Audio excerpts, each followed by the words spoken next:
Break muna tayo, ipagluluto raw kami ng isa sa mga paboritong merienda ng mga Kapampangan, ang lelot balatong o ginataang munggo.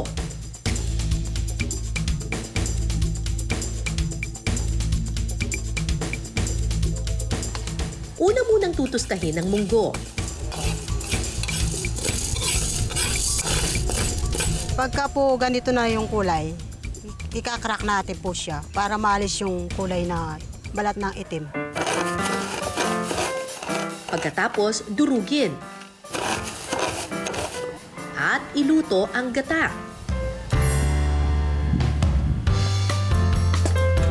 Saka ilalagay ang dinurog na munggo.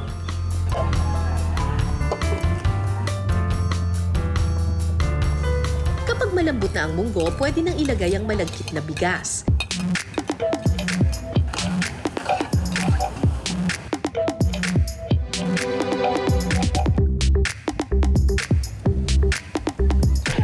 Titimplahan ito ng asukal at asin.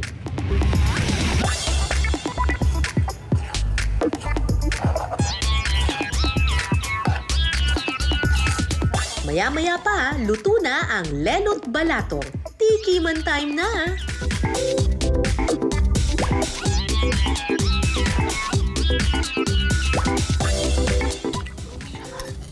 Iuwi natin. Lagay natin sa gitna. Uwi natin sa bahay natin. Sarap nito. Ang sarap. Ang sarap. Fairness.